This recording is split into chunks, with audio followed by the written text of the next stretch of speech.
નમસ્કાર, આપ જોઈ રહ્યા છો સ્પાર્ક ટુડે ન્યૂઝ। વાઘોડિયા તાલુકા જરોદ ગામ પંચાયતના પેટાપુરા ગોવિંદપુરા ગામમાં પ્રાથમિક સુવિધાઓનો અભાવ હોવાથી વાઘોડિયા મામલતદારને આવેદનપત્ર આપવામાં આવ્યું। ગુજરાત ક્ષત્રિય કરણી સેના વાઘોડિયા તાલુકા અધ્યક્ષ તેમજ તેમની ટીમ ગોવિંદપુરા ગામના ગ્રામજનો સાથે રહી ગામની પ્રાથમિક સુવિધાના 5 જેટલા મુદ્દા લઈ મામલતદારને લેખિતમાં આવેદનપત્ર આપી રજૂઆત કરવામાં આવી હતી। જરોદ ગ્રામ પંચાયતના પેટાપુરા ગોવિંદપુરા ગામની શાળા, આંગણવાડી, રોડ રસ્તા અને સ્મશાન સહિત પીવાના પાણીની સુવિધાઓ ગોવિંદપુરા ગામના લોકોને મળતી ન હોય તેને લઈને આજે મામલતદારને ગ્રામજનો દ્વારા રજૂઆત કરવામાં આવી હતી। ક્ષત્રિય કરણી સેના વાઘોડિયા તાલુકાની ટીમ સાથે ગોવિંદપુરા ગામના લોકો મોટી સંખ્યામાં રજૂઆત કરવા વાઘોડિયા સેવા સદન ખાતે પહોંચ્યા હતા। અવારનવાર તલાટી મંત્રીશ્રી, તલાટી મંત્રીશ્રી, સરપંચશ્રીને રજૂઆત કરેલ છે, પરંતુ આ સમસ્યા 5 સમસ્યા છે તેનું નિવારણ આવતું નથી।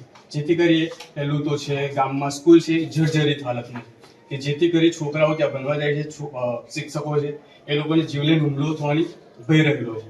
એ ઉપરથી આખી બિલ્ડિંગ ખરાબ છે, ક્યારે ધરાશાયી થાય એ લોકોએ નક્કી નહીં, તાત્કાલિક ધોરણે તેનું સમારકામ કરવામાં અથવા નવીનીકરણ કરવામાં આવે।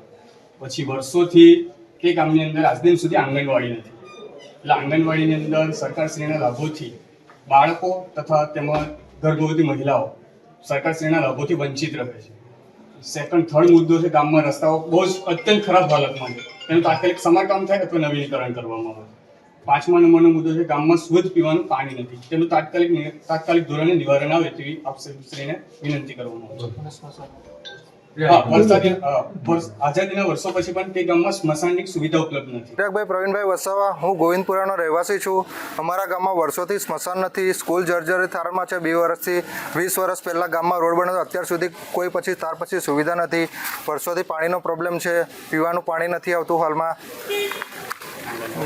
આંગણવાડી ગામનું હજુ કામ ચાલુ જ નહીં થયું, અડધું કામ ચાલુ છે અને પછી બંધ થઈ ગયું છે, પછી આગળનું કઈ કાર્ય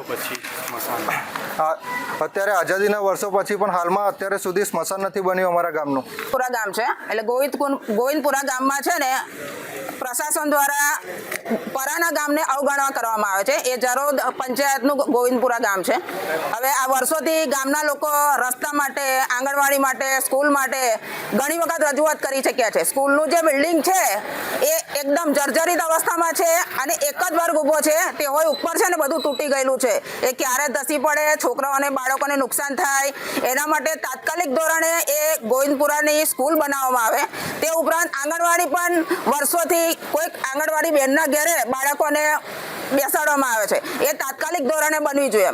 એટલે ગામડાની વાતમાં આ લોકો પ્રશાસન અને વહીવટી તંત્ર બંને અવગણતા કરતું આવ્યું છે। એટલે વાઘોડિયાની પબ્લિક છે અહીંયા આગળ 3.5 કરોડના રોડ પર ફરે અને ગામડાના લોકોને રસ્તા પર, રોડ વગરના રસ્તા પર કિચડમાં ફરવાનું, આ કઈની તાનાશાહી છે। એટલે મારે આ સિસ્ટમને કેવું છે, આ વહીવટી તંત્રને કેવું છે કે આજે અહીંયા આગળ અમે આવેદનપત્ર આપવા છે, આવનારા સમયમાં ગાંધીનગર કલેક્ટર સુધી જઈશું, પણ આ ગામડાની અવગણના કરવાનું આ પ્રશાસન બંધ કરે, કે જે છેલ્લા વર્ષોથી સ્મશાનની સુવિધા પણ એ ગામમાં નથી। આજે આઝાદીના આટલા વર્ષો થયા અને સ્મશાન પણ ત્યાં અવેલેબલ નથી।